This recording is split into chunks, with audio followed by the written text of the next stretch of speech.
2027 Chevrolet Labo tijorat avtomobillari orasida eng ko'p qiziqish uyg'otayotgan modellardan biri bo'lishi mumkin. Chevrolet Labo uzoq yillardan buyon O'zbekiston bozorida ishonchliligi, ixcham o'lchamlari va arzon ekspluatatsiya xarajatlari bilan mashhur. Agar 2027 yilgi model taqdim etilsa, u zamonaviy dizayn, yaxshilangan qulaylik va biznes egalari uchun yanada samarali imkoniyatlarni taqdim etishi kutilmoqda. Ushbu videoda biz Chevrolet Labo 2027 modeli haqida mavjud ma'lumotlar hamda ehtimoliy yangilanishlarni batafsil ko'rib chiqamiz.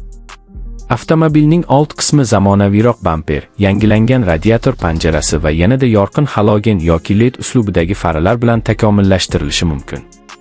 Yangi dizayn nafaqat chiroyli ko'rinish beradi, balki aerodinamikani ham yaxshilashi kutilmoqda.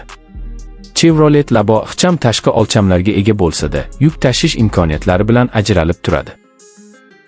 Orqa yuk platformasi turli xil bizneslar uchun qulay bo'lib, meva-sabzavot, qurilish materiallari, oziq-ovqat mahsulotlari va boshqa yuklarni tashishda ishonchli yordamchi hisoblanadi.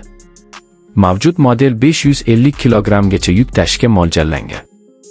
Kapot ostida hozirgi modelda 8 litrli, 38 ot kuchiga ega benzinli dvigatel va 5 pogonali mexanik uzatmalar qutisi mavjud. Bu kombinatsiya oddiy texnik xizmat ko'rsatish va iqtisodiy yoqilg'i sarfini ta'minlaydi.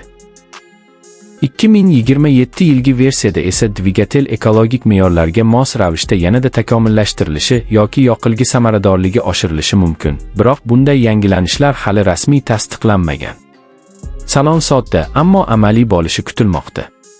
Yangilangan o'rindiqlar, yaxshilangan ichki bezak, qulay boshqaruv paneli, U-Sport, AUX ulanishi va zamonaviy audio tizimi haydovchi uchun yanada qulay muhit yaratishi mumkin. Konditsioner va isitish tizimining samaradorligi ham yaxshilanishi ehtimoldan xoli emas. Xavfsizlik jihatidan 3 nuqtali xavfsizlik kamarlari, kuchliroq kuzov konstruksiyasi va yaxshilangan tormoz tizimi biznes foydalanuvchilari uchun muhim afzallik bo'lib qoladi.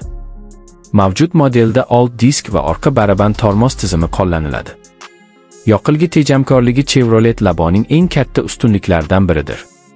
Hozirgi model aralash rejimda 100 kilometrga taxminan 7-8 litr yoqilg'i sarflaydi.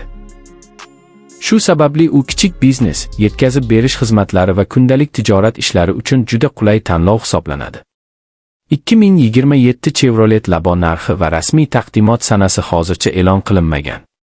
Agar yangi model ishlab chiqarilsa, unda tashqi ko'rinish, ichki qulaylik va texnologiyalar bo'yicha yangilanishlar bo'lishi mumkin. Shu bilan birga, Chevrolet Labo o'zining asosiy ustunligi, ishonchlilik, arzon ekspluatatsiya va iqtisodiyligi bilan biznes egalarining ishonchini saqlab qolishi kutiladi.